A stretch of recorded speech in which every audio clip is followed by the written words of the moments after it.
Okay, so some balancing polls were recently posted to Tower Defense Simulator Discord. Now, as always, everything leaked here or anything posted here is not subject, not obligated to make it into the main game, just to make a note. So anything mentioned here is not confirmed for the main game. That being said, there has been some recent polls on balance and feedback, which have made it to the main game. Like I said, though, not everything is subject, not obligated to make it to the main game. For example, the Golden Minigunner, it was said to be underwhelming as a DPS tower, and most people said its range was the most lacking.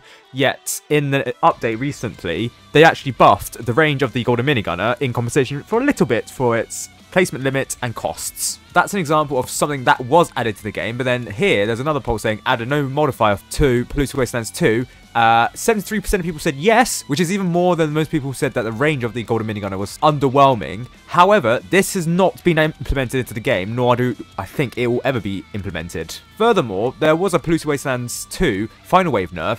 It wasn't the fact that there were less enemies. I mean, technically there were less enemies. There are no mutilated blights on the last wave, but the main thing was less boss health P. Again, a sort of thing that was added to the game, but then you got the Fallen Jesters, which most people said they were unfair, and most people wanted it to be changed, but that was not actually the case. And then you also got the new economy system, which was actually added. So it's a really mixed bag of whether something gets added or not. So reporting on this doesn't mean it's going to be added. So the first poll that was released since the updates for the tower reworks was for the Gatling gun. Does the Gatling gun feel too weak for a level 175 tower? It feels way too weak, 24%. Feels kind of underpowered, 61%, but not super weak. And then it feels balanced as it is, 15%. Now, the as balanced is actually the lowest option. The way too weak is 24, and then the kind of underpowered but not super weak, 61%. So, what most people probably think is the Gatling gun is weaker than what it should be for a level 175 tower that you buy for 35,000 coins. But it's not that weak. It's not, say, I don't know, paintballer levels of weak, which is absolutely fine. Now, I think people are comparing, like, the Gatling gun to where it was for, like, 1,000 DPS back in the day.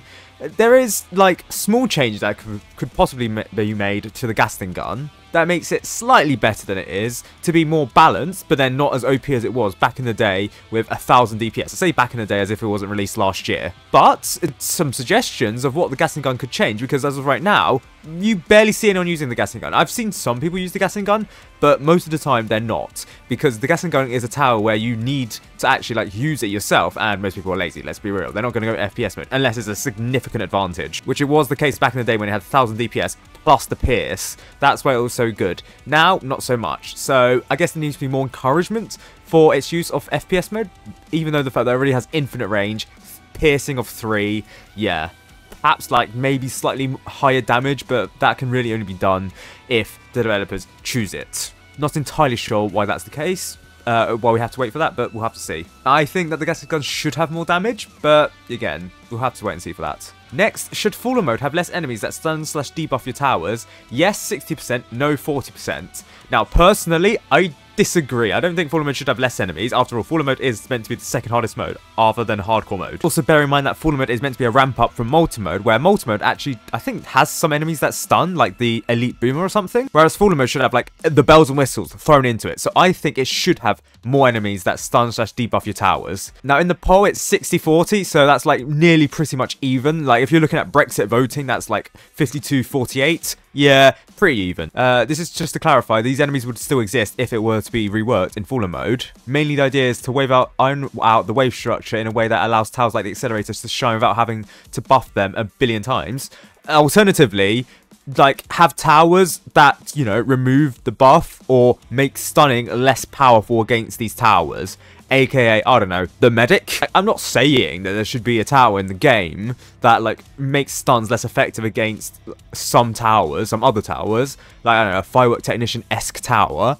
But I'm just saying there should be a tower in the game that makes stuns less effective. I know that there's a festive tree, but the festive tree is a consumable, and I don't think people really... I don't like consumables. I don't like there to be, like, a limit, especially because it's a limited time. It's an event consumable. There should be a tower that does this, even if it's, like, I don't know, 50% reduction in stunning or whatever. Because you have the medic. The medic can instantly remove it. Most people will just, like, sell it and stuff. Why not have a tower that passively does that? Next, we actually do have a poll on the Hidden Wave. If the Hidden Wave were to ever be remade/rebalanced, what kinds of things would you see? Purely Fallen themed enemies at 9%, a fair mix of enemies from all main modes. That feels like a bit hardcore mode-esque towards the ending, where you have like the Molten Boss, Gravedigger, Fallen Swordmaster, Fallen King. I know the Fallen Swordmaster isn't in another game mode, but it seems like it should be part of Fallen mode, for example. That's like something similar to what I assume what this hidden mode thing's going to be, or a fair mix of enemies from all main modes. And then the last one, a complete mash of enemies from survival and old events, 78%. Because the criticism with the hidden wave, when it was re-added, was the fact that it didn't have that many exclusive enemies apart from the Awakened Fallen King. I don't really care too much about having exclusive enemies, but the community really does for some reason.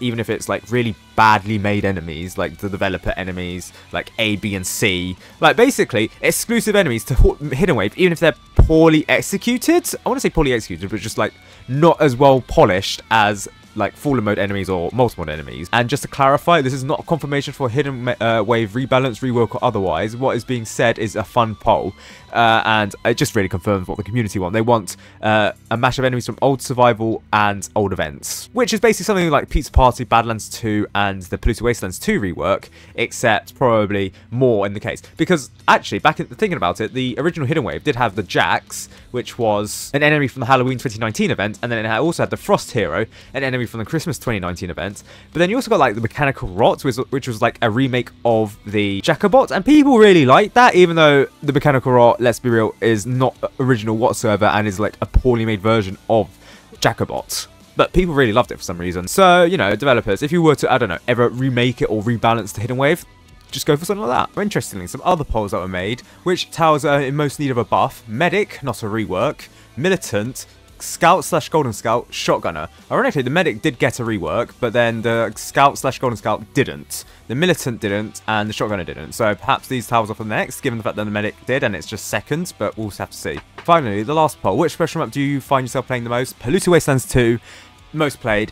I assume because that's the most difficult, even though it's got the highest level rank requirement at 50, while the others have 25. Actually, I think Badlands 2 is 25, and then Pizza Party and Polluted Wastelands 2 are 50. I think that's the case. Nope. Pizza Party and Badlands 2 is level 25, and Polluted Wastelands 2 is level 50. Now, I think the only reason why Polluted Wastelands 2 is so played is because it's so difficult and people want to triumph it for the first time. But it just goes to show that making game modes easier, even though they may be popularly received, it does not necessarily mean that more people are going to play it. Because Polluted Wastelands 2 is the most difficult one, and it's the most played. Again, interpret the stats as you will. And finally, people's thoughts on the rebalance that was recently made to Tower Defense Simulator. 48% it was good, 30% of people said it's awesome, 17% of people said it's alright, only 5% of people said it wasn't like good, basically. So 95% of people approved of the rework. And from yesterday that I make this video, well, make this clip of the video, which is the 24th of March, there was a poll recently that said which of these golden perks feels the weakest: Golden Scouts, Golden Soldier, Golden Pyromancer, or Golden Cowboy. It turns out the Golden Scout is seen by many as the weakest golden perk. 78%, majority of the votes, super majority of the votes, even compared to like the 4 other options here. Golden Soldier is seen as the least weakest out of these options. Obviously, you're missing the Golden Crook Boss and Golden Minigunner, which I assume up either you can't have that many polls, except you can, I think. I've seen more than 4, yeah, here. So it looks like the testers or the developers think that the Golden Minigunner and the Golden Crook Bosses are perfectly balanced for what they are, and they are perfectly powerful what they are. It's just that these ones are the ones that are considered maybe not. The Golden Pyromancer I would probably consider like the next weakest, I can't lie.